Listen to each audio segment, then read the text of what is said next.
अस्सलाम वालेकुम दोस्तों, मैं हूं नासिर और आप देख रहे हैं मेरा यूट्यूब चैनल नासिर मिले।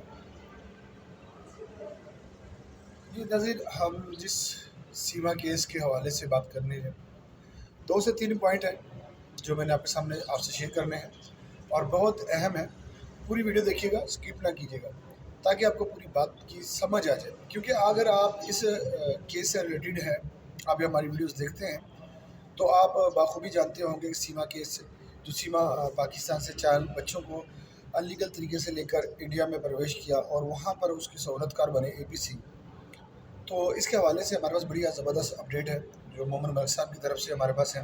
और कुछ उससे पहले मैं आपको पाकिस्तान से और एपीसी में इसका ताल्लुक़ कैसे था जब ये सीमा पाकिस्तान में थी, तो मैं ये आपको थोड़ा सा गाड़ी रोसा चलेगा कि इसमें किरदार क्या है।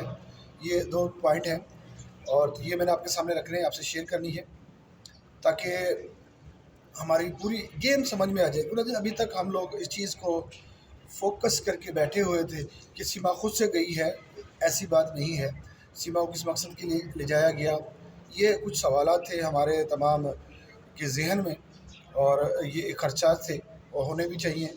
क्योंकि वो एक मुसलमान थी और पाकिस्तान की नागरिकता थी या पाकिस्तान की शहरी थी, पाकिस्तान की नेशनलिटी थी उसके पास। तो हमने शायद हम ये भूल चुके होते कि अगर ये बच्चों को साथ ना लेके जाती और सिर्फ अगर ये अकेली जाती तो हम इसको कब कब भूल चुके होते, हम इसके लिए आवाज़ ना उठाते। क्योंकि इसका किरदार जो इसने किया है मज़हब इस्लाम की खातिर, अल्लाह और इसका मामला है। लेकिन जो इसने किया एक इंसानियत के खातिर, इंसानियत को तबाह करने के लिए और एक मुआशरे में बदनामी पैदा करने के लिए, मुआशरे को तबाह करने के लिए इसने सबसे अहम कार्ड किया, सबसे बहुत बुरा काम किया। आज की नई जनरेशन के लिए एक बहुत बुरा इम्फेक्ट पड़ने वाला था इसकी वजह से। अगर हम इसको रोक लेते या इसको एक्सपोज ना करते तो आप यकीन करें ये मुआशरे की तबाही थी।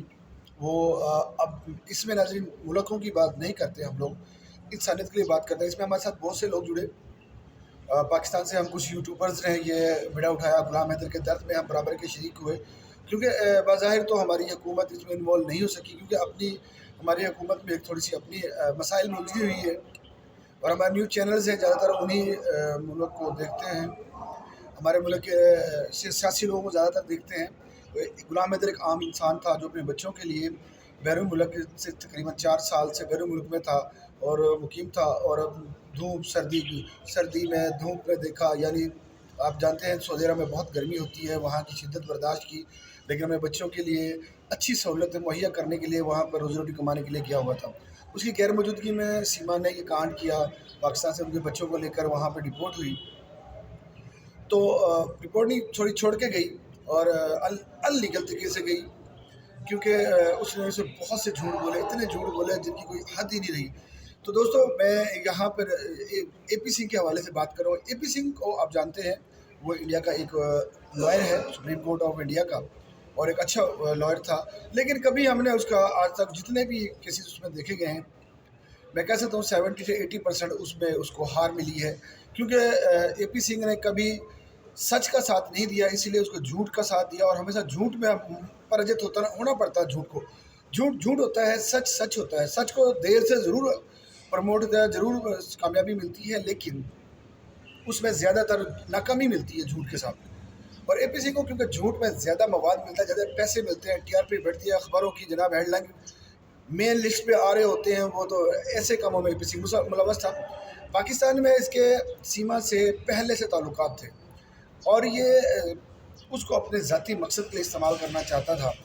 क्योंकि पाकिस्तान में उसको जो लब्द सिचन मीना के साथ दोस्ती हुई, उसका रोल ज़्यादातर एपी सिंह के साथ है। क्योंकि दोस्तों हम ये बार बार कह रहे थे कि एपी सिंह को इससे अचानक से कैसे जुड़ा, अचानक से नहीं जुड़ा, इसमें पीछे भी वो इसके साथ था। पाकिस्तान में थी तब भी इसके साथ इसके संपर्क थे, ताल्लुक़ थे, फ़ोन के ज़रिए, यूट्यूब के ज़रिए, पबजी के ज़रिए, मुख्तलिफ़ तरीक़ों से इसका रब्ता था। और इसको बहला फुसला कर वहाँ पे बुलाया और एक पूरा एक फ़िल्म का स्क्रिप्ट तैयार किया, जिसके लिए वो फ़िल्म कराची टू नोएडा बनाई गई। यानी पूरी एक फ़िल्म का स्क्रिप्ट था जो इसने तैयार किया। इस तरह से वो 4 बच्चों को लेकर गई वहाँ पर, और वो जिस तरह से फ़िल्मों में करता था सेम वही कैटेगरी थी।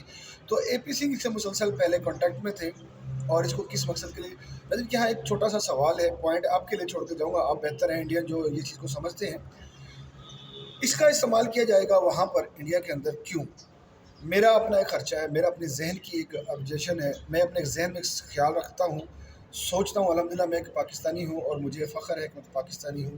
اسی لیے میں کہوں گا, کیونکہ یہ بات ریلیٹڈ پاکستان سے ہی ہے جو میں آپ سے شیئر کرنے لگا ہوں, کہ سیما کو جب وہاں پر پوری طرح ڈسپوز کیا جائے گا, یعنی اس کو ڈپورٹ کرنے کے قریب ہوں گے, تو اگر اے پی سنگھ اس کو وہاں پر روکنے میں کامیاب ہو گیا, ناگرتا دلا دی, تو آپ جانتے ہیں انڈیا کے اندر, انڈیا کے جو لوگ ہیں وہ بخوبی جانتے ہیں کہ وہاں پر ایک فساد بہت زیادہ ہوتے ہیں عموماً, جو مسلمان اور ہندو کے درمیان میں تھے.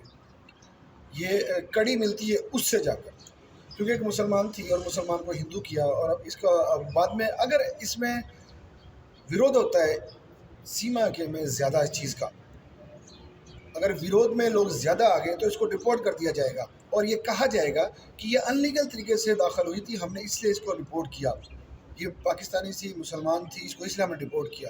اور اس میں فائدہ تب بھی اے پی سنگھ کو ہی ہونا تھا, اور اے پی سنگھ کے ساتھ کچھ سنسد کے لوگ بھی جڑے ہوئے ہیں, کچھ نیتا ہیں جو وہاں کے وہ اس میں جڑے ہوئے ہیں. راجویندر پروار سنگھ جس طرح اس نے یو ٹرن لیا, پہلے وہ سیما کے حق میں کچھ ایسے بیانات بازی اس نے کی, یہاں ایون کہ اس نے میرے ملک کے بارے میں زہر اگلا, اور اس نے بہت کہا جیسے کوئی کا باپ بھی نہیں روک سکتا, رام مندر میں لے کے جاؤں گا. لیکن اچانک سے اس کو یو ٹرن لینا پڑا, اس کو منہ کے بل گرنا پڑا. اس کو پتہ چل گیا کہ سیما کا کردار تو ٹوٹل جھوٹ پر ہے, اس کا سچائی سے کوئی تعلق ہی نہیں ہے.